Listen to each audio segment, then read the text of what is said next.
Hello friends and dear student, today we have a topic that is mutual inductions. आज का आपका topic है mutual inductions. Mutual inductions क्या होता है? It is a phenomena of production of induced EMF in one coil due to a current change in a neighbouring coil. ये आपके पास एक नेबरिंग कॉइल है जिसको हम प्राइमरी कॉइल भी कहेंगे. P1 P2 से हम इसको रिप्रेजेंट किया है हमने. और ये आपके पास सेकेंडरी कॉइल है S1 S2 आपके पास सेकेंडरी कॉइल है और P1 P2 आपके पास प्राइमरी कॉइल है. जब भी हम एक प्राइमरी कॉइल्स में करंट को चेंज करेंगे, उस करंट के चेंज होने की वजह से क्या हो जाएगा, मैग्नेटिक फ्लक्स जो हमारे पास लिंक जो होगा हमारे पास सेकेंडरी कॉइल्स में वो भी चेंज हो जाएगा. क्योंकि करंट चेंज हो जाएगी प्राइमरी कॉइल्स में.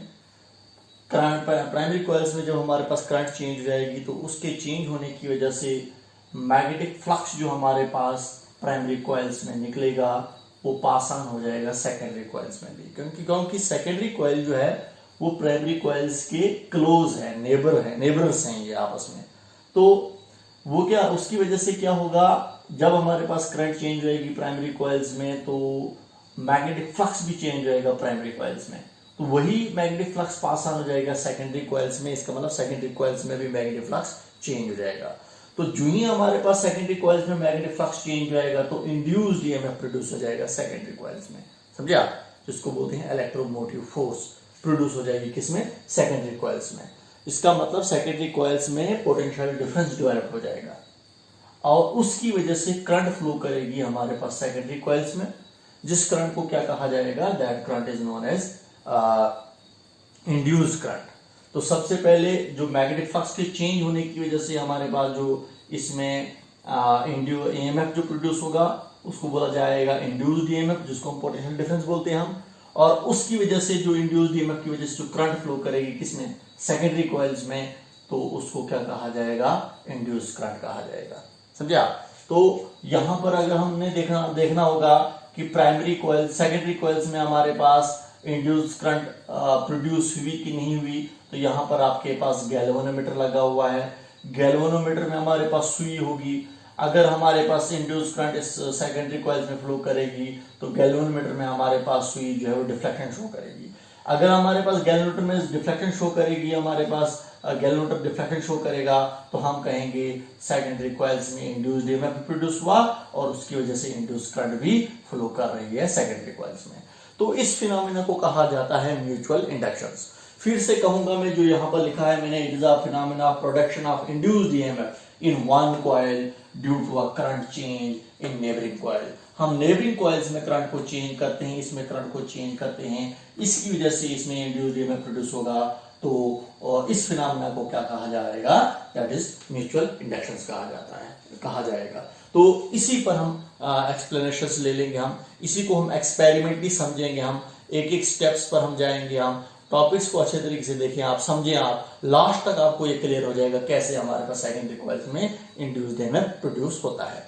तो देखिए हमारे पास ये प्राइमरी कॉइल्स है, P1 P2 आपके पास एक प्राइमरी कॉइल है. ये कनेक्ट है बैटरी के साथ और यहाँ पर की भी है. तो देखिए हम की को ऑन ऑफ करेंगे. आप सबसे पहले स्टेप में हम क्या करेंगे, हम हमारे पास जो की जो है इसको क्या करेंगे, प्रेस करेंगे. की के इज प्रेस्ड, इसको प्रेस किया जाएगा. जो ही इसको प्रेस किया जाएगा तो क्या हो जाएगा, अब हमारे पास इस प्राइमरी कॉइल में करंट फ्लो करेगी. जब प्राइमरी कॉइल्स में करंट फ्लो करेगी तो करंट जो है वो इंक्रीज हो जाएगी फ्रॉम 0 टू मैक्सिमम. तो जब हमारे पास देखिए हमारे पास करंट अब फ्लो करेगी इसमें, तो करंट जब फ्लो करेगी इसमें तो वो 0 टू मैक्सिमम हमारे पास जो है 0 टू मैक्सिमम करंट जाएगी. तो जो ही हमारे पास करंट फ्लो करेगी फ्रॉम 0 टू मैक्सिमम किसमें, इसमें प्राइमरी कॉइल्स में. तो प्राइमरी कॉइल जो हमारे पास, आपको पता है कॉइल जो है बिहेव करती है जस्ट लाइक एक बार मैग्नेट की तरह बिहेव करेगा. इसका एक एंड नॉर्थ हो जाएगा, दूसरा एंड साउथ हो जाएगा. तो ये अपनी मैग्नेटिक फील्ड बनाएगा. तो वही मैग्नेटिक फील्ड जो मैग्नेटिक फील्ड बनाएगा, जिस मैग्नेटिक फील्ड में हमारे पास मैग्नेटिक लाइंस ऑफ फोर्सेस होती हैं, वो पास ऑन हो जाएंगे किसमें, सेकेंडरी कॉइल्स में. क्योंकि सेकेंडरी कॉइल बिल्कुल इसके प्राइमरी कॉइल्स के क्लोज में है, तो वही पास ऑन हो जाएंगी सेकेंडरी कॉइल्स में. जब हमारे पास इसमें करंट चेंज हो रही है फ्रॉम 0 टू मैक्सिमम, इसका मतलब मैग्नेटिक फ्लक्स भी चेंज हो जाएगा मैग्नेटिक फ्लक्स। जिस मैग्नेटिक फ्लक्स को हम phi b से रिप्रेजेंट करेंगे हम, वो भी क्या हो जाएगा, वो भी चेंज हो जाएगा 0 टू मैक्सिमम। समझिए आप, तो मैग्नेटिक फ्लक्स भी इंक्रीज हो जाएगा फ्रॉम 0 टू मैक्सिमम, क्योंकि ये मैग्नेटिक फील्ड बनाएगा और जो जिनको बोला जाएगा मैग्नेटिक लाइन ऑफ फोर्सेस को प्राइमरी कॉइल्स बनाएगा, वही पास हो जाएगी सेकेंडरी कॉइल्स में। तो जब वो सेकेंडरी कॉइल्स में पास हो जाएगी तो total number of magnetic lines of forces passing through a given surface is known as magnetic flux। इसका मतलब मैग्नेटिक फ्लक्स भी सेकेंडरी कॉइल्स में बढ़ेगा, इंक्रीज हो जाएगा। जब सेकेंडरी कॉइल्स में मैग्नेटिक फ्लक्स इंक्रीज हो जाएगा, चेंज हो रहा है, इसका मतलब मैग्नेटिक फ्लक्स चेंज हो रहा है। तो फ्राइडेज फर्स्ट लॉ तो यही कहता है whenever there is change in the magnetic flux, जो ही हमारे पास एक कॉइल में मैग्नेटिक फ्लक्स चेंज हो जाता है तो उसमें इंड्यूस्ड ईएमएफ प्रोड्यूस होगा। तो यहां पर देखिए मैग्नेटिक फ्लक्स चेंज हुआ 0 टू मैक्सिमम, इसका मतलब इंड्यूस्ड ईएमएफ जो हमारे पास क्या हो जाएगा, इंड्यूस्ड ईएमएफ इज प्रोड्यूस्ड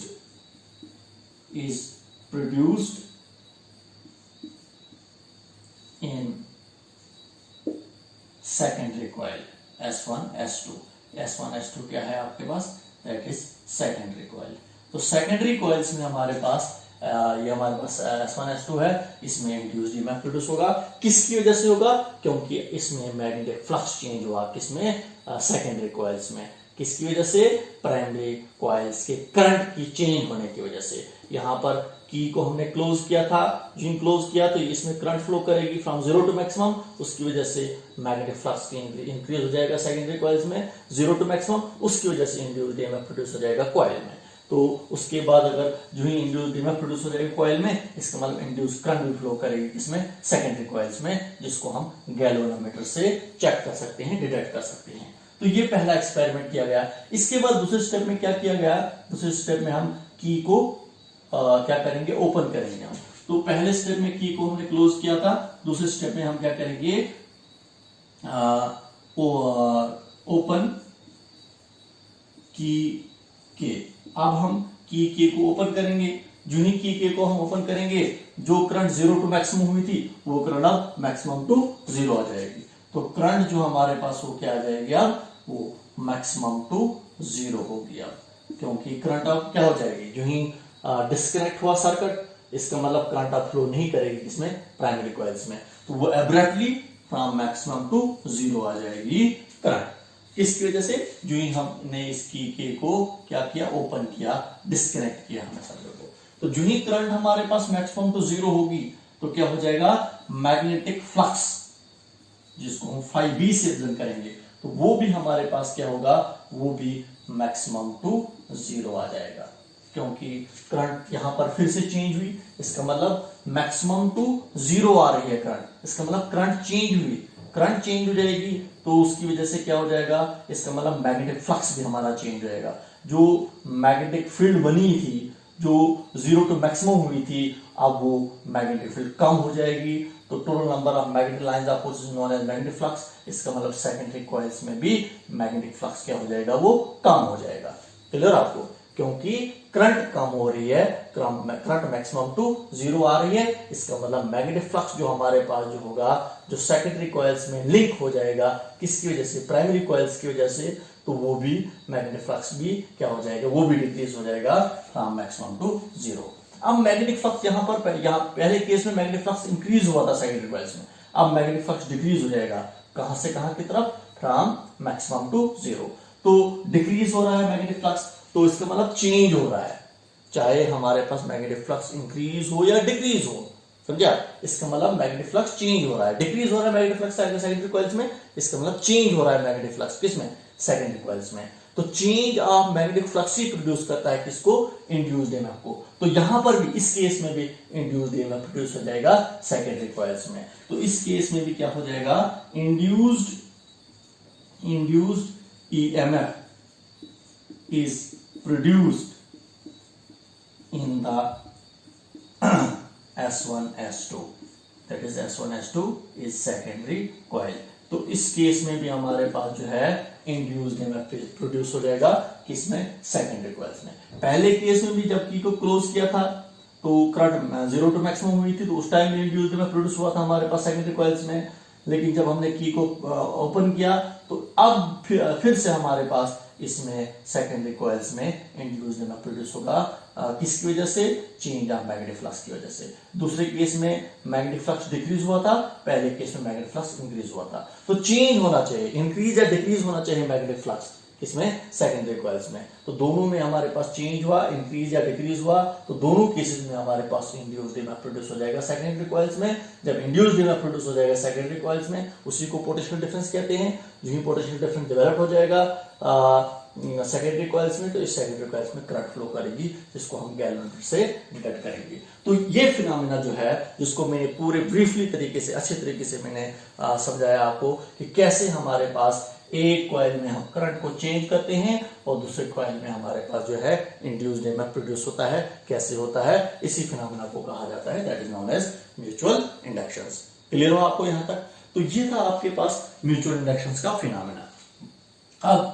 अब आपके पास आगे जो हमारे पास है, मैंने आपको कहा कि जो मैग्नेटिक फ्लक्स चेंज होता है किसमें? सेकेंडरी कॉइल्स में। वो करंट के चेंज होने की वजह से, जो हम प्राइमरी कॉइल्स में करंट चेंज करते हैं, तो उसी की चेंज होने की वजह से मैग्नेटिक फ्लक्स हमारे पास सेकेंडरी कॉइल्स में चेंज हो जाता है। तो देखिए यहां पर हमारे पास जब आगे जाएंगे हम, तो वी नो दैट जो हमारे पास मैग्नेटिक फ्लक्स जो होगा, जो सेकेंडरी कॉइल्स में लिंक होगा, जो मैग्नेटिक फ्लक्स हमारे पास सेकेंडरी कॉइल्स में मिलेगा, जिसको हम फाई से रिप्रेजेंट करते हैं, वो डायरेक्टली प्रोपोर्शनल टू किसकी होता है? आई की होता है। आई जो हमारे पास है current which is flowing in the primary coils. Whenever current increase in the primary coil, अगर हमारे पास करंट इंक्रीज हो जाएगी प्राइमरी कॉइल्स में, तो हमारे पास मैग्नेटिक फ्लक्स भी इंक्रीज हो जाएगा सेकेंडरी कॉइल्स में। तो इसीलिए हम लिखते हैं magnetic flux is directly proportional to current.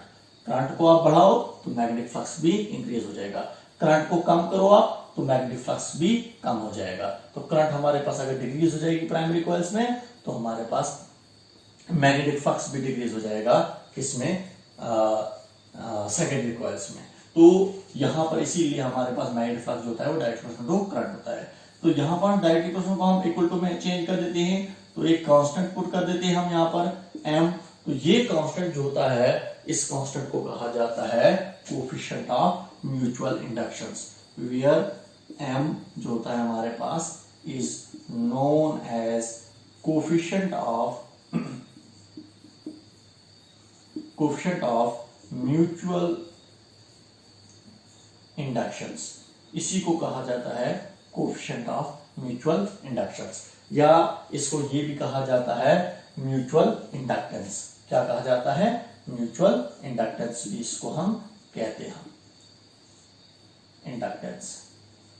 जैसे सेल्फ इंडक्टेंस में हमारे पास क्या होता था? कोएफिशिएंट ऑफ सेल्फ इंडक्टेंस, यहां पर जिसको वहां पर L होता है और यहां पर होता है M, इसको बोलते हैं कोएफिशिएंट ऑफ म्यूचुअल इंडक्शंस या म्यूचुअल इंडक्टेंस बोलते हैं हम इसको। देखिए म्यूचुअल इंडक्टेंस को इस एक्सप्रेशन से हम डिफाइन कर सकते हैं। कैसे हम डिफाइन करेंगे हम?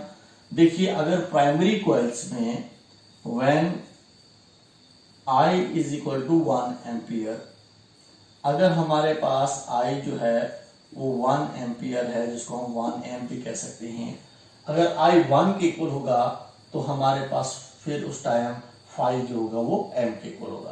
तो उस केस में हमारे पास फाई जो होगा वो किसके इक्वल होगा? वो m के इक्वल होगा। तो इसका मतलब ऐसे में यहां से भी मैं डिफाइन कर सकता हूं, किसको डिफाइन कर सकता हूं मैं? म्यूचुअल इंडक्टेंस को डिफाइन कर सकता हूं मैं। तो यहां पर ये कह सकता हूं आप, मैं mutual inductance is numerically equal to the, किसके इक्वल है? मैग्नेटिक फ्लक्स के इक्वल है। Mutual inductance is numerically equal to the magnetic flux when current change in a primary coils is 1 ampere per second. अगर हम कहेंगे जो हमारे पास करंट जो हमारे पास जो है वो, या हम करंट चेंज नहीं कहेंगे, हम करंट अगर हमारे पास फ्लो करेगी, अगर हमारे पास प्राइमरी कॉइल्स में करंट जो फ्लो कर रही है वो कितनी करंट फ्लो कर रही है? 1 एम्पियर करंट फ्लो कर रही है, तो उस टाइम हमारे पास म्यूचुअल इंडक्टेंस जो होगा वो न्यूमेरिकली इक्वल होगा किसके? मैग्नेटिक फ्लक्स के इक्वल होगा। तो यहां से भी आप म्यूचुअल इंडक्टेंस को डिफाइन कर सकते हो आप। तो यहां फिर से मैं आपको कहूंगा, मैं mutual inductance is numerically equal to the magnetic flux when 1 ampere of current is flowing in a primary coils. जब हमारे पास 1 एम्पियर की करंट फ्लो करती है एक प्राइमरी कॉइल्स में, तो म्यूचुअल इंडक्टेंस जो होता है वो किसको होता है, वो मैग्नेटिक फ्लक्स के इक्वल होता है। इसका मतलब इस एक्सप्रेशन से भी हम म्यूचुअल इंडक्टेंस को डिफाइन कर सकते हैं। दूसरी एक्सप्रेशन भी हमारे पास है, देखिए दूसरी एक्सप्रेशन हमारे पास क्या है, ऑल्सो वी नो दैट हम फ्रेडरिक सेकंड लॉ को यूज करेंगे, हम induced EMF is directly proportional to the rate of change of magnetic flux, d∅dt के इक्वल होता है, डायरेक्टली प्रोपोर्शनल के इक्वल होता है। लेकिन यहाँ पर हम इक्वल टू हमने पुट किया क्योंकि k इसमें आता है, जब हम डायरेक्ट प्रोपोर्शनल को हम इक्वल टू में पुट करते हैं तो k आता है, k एसआई सिस्टम में k की वैल्यू क्या होती है, 1 होती है, इसीलिए हमने लिखा E is equal to d∅dt। इसका मतलब induced EMF is equal to the rate of change of magnetic flux. Negative sign भी हम साथ में लगाते हैं यहाँ पर, तो नेगेटिव साइन जो है वो इस इंड्यूस्ड ईएमएफ की डायरेक्शंस को रिप्रेजेंट करता है, जो हमने लेंज लॉ में पढ़ा है। तो देखिए induced EMF is equal to, जब हम इंड्यूस्ड ईएमएफ का मैग्नीट्यूड निकालेंगे हम, तो ये माइनस हट जाएगा, तो हम लिख लेंगे हम d∅dt, क्योंकि हमें जरूरत नहीं है यहाँ पर डायरेक्शन देने की, हमने सिर्फ यहाँ पर डिफाइन करना है किसको, म्यूचुअल इंडक्टेंस को। तो देखिए फाई क्या है आपके पास, मैग्नेटिक फ्लक्स, तो अभी आपने d/dt यहीं पर है, अभी आपने फाई की वैल्यू निकाली थी, जो आपके पास आया था phi is equal to M I की इक्वल आया था, तो यहाँ पर मैं फाई की जगह पर क्या लिख सकता हूँ, मैं एम आई लिख सकता हूँ, मैं रिजल्ट देख सकते हो आप, मैग्नेटिक फ्लक्स जो होता है वो एम आई के इक्वल होता है, that's why I write in place of phi की जगह पर लिखा मैंने एम आई। क्लियर। अब हम एम को बाहर निकालेंगे, हम जो ही हम एम को बाहर निकालेंगे, यहीं पर हम लिखेंगे हम, तो एम को बाहर निकाल के हमारे पास di/dt के इक्वल आ रहा है। तो di/dt का मतलब क्या होता है, rate of change of current, समझे आप। तो यहां से भी मैं डिफाइन कर सकता हूं किसको, इंड्यूस्ड म्यूचुअल इंडक्टेंस को। देखिए कैसे, when di/dt is equal to 1 ampere per second, is equal to 1 ampere per second। अगर di/dt की जगह पर 1 पुट करूंगा मैं, तो E किसके इक्वल आएगा, M के इक्वल आएगा। देखिए यहां से भी मैं डिफाइन कर सकता हूं मैं म्यूचुअल इंडक्टेंस को, फ्राइडे सेकंड लॉ को अप्लाई करके म्यूचुअल इंडक्टेंस को यहां से भी डिफाइन कर सकता हूं। देखिए यहां से अब अगर हम म्यूचुअल इंडक्टेंस को डिफाइन करेंगे, हम mutual inductance is equal to the induced EMF produced in the secondary coil whenever there is a rate of change of current 1 ampere per second in primary coils। Clear हुआ आपको। देखिए जो मैंने mathematically लिखा इसी को मैंने यहां पर बोला आपको, फिर से दोबारा से कहूंगा मैं, mutual inductance is numerically equal to the induced EMF produced in a secondary coil whenever there is a rate of change of current in primary coil that is 1 ampere per second। समझे आप, ये कह रहा है कि mutual inductance equal होगा induced EMF के equal होगा, जो सेकेंडरी कॉइल्स में हमारे पास प्रोड्यूस होगा, जब हमारे पास प्राइमरी कॉइल्स में जो करंट चेंज हो जाएगी 1 एम्पियर पर सेकेंड हमारे पास करंट चेंज जाएगी। इसका मतलब 1 एम्पियर पर सेकेंड हमारे पास करंट या तो इंक्रीज होगी या डिक्रीज होगी, किसमें, प्राइमरी कॉइल्स में। उसकी वजह से जो इंड्यूस्ड ईएमएफ हमारे पास प्रोड्यूस होगा, क्या हमारे पास सेकेंडरी कॉइल में प्रोड्यूस होगा, तो म्यूचुअल इंडक्टेंस उस इंड्यूस्ड ईएमएफ के इक्वल होगा। तो समझ में आपको, यही मैंने यहां से आपको बोला, जो मैथमेटिकली लिखा इसी को मैंने डिफाइन किया। क्लियर आपको। तो ये हमने फ्राइडेज सेकंड लॉ को यूज करके म्यूचुअल इंडक्टेंस को डिफाइन किया। क्लियर आपको। फिर से अगर आपको समझ में नहीं आया होगा, फिर से आपको बोलूंगा मैं, induced EMF produce in a secondary coil, induced EMF produce in a secondary coil, या फिर से आपको भी बोलूंगा मैं, जो हमारे पास म्यूचुअल इंडक्टेंस होता है, mutual inductance is equal to the induced EMF produce in the secondary coil whenever there is a change of current in the primary coil, that is 1 ampere per second. समझे आप? तो यहां से भी आप mutual inductance को define कर सकते हो। अब इसके बाद हमारे पास आता है एसआई यूनिट। म्यूचुअल इंडक्टेंस का एसआई यूनिट क्या होता है? तो देखिए, म्यूचुअल इंडक्टेंस का एसआई यूनिट जो है वो हेनरी है। क्या है? हेनरी है। तो म्यूचुअल इंडक्टेंस का एसआई यूनिट जो हमारे पास जो है, SI unit of M, that is mutual inductance, that is henry. Henry इसका एसआई यूनिट है। तो इसको अगर डिफाइन करेंगे हम, 1 हेनरी को अगर डिफाइन करेंगे, तो देखिए इंड्यूस्ड ईएमएफ भी निकाला हमने, जो एक्सप्रेशन अभी हमने निकाली वो किसके इक्वल है? E is equal to di/dt। मैंने बोलना है कि म्यूचुअल इंडक्टेंस का 1 हेनरी के इक्वल होता है। एम की वैल्यू 1 हेनरी के इक्वल कब होगी? देखिए, व्हेन E इंड्यूस्ड ईएमएफ जो हमारे पास है, ये वोल्टेज होता है, 1 वोल्ट के इक्वल होगा। समझे आप? और di/dt की value, rate of change of current, that is 1 ampere per second. तो उस टाइम हमारे पास म्यूचुअल इंडक्टेंस की वैल्यू जो होगी वो 1 हेनरी के इक्वल होगी। समझे आप? ये मैंने मैथमेटिकली बोला, जब di/dt की value, rate of change of current, वो 1 एम्पियर पर सेकेंड होगी, उसकी वजह से जो इंड्यूस्ड ईएमएफ प्रोड्यूस होगा वो 1 वोल्ट होगा, तो म्यूचुअल इंडक्टेंस की वैल्यू कितनी होगी? वो 1 हेनरी होगी।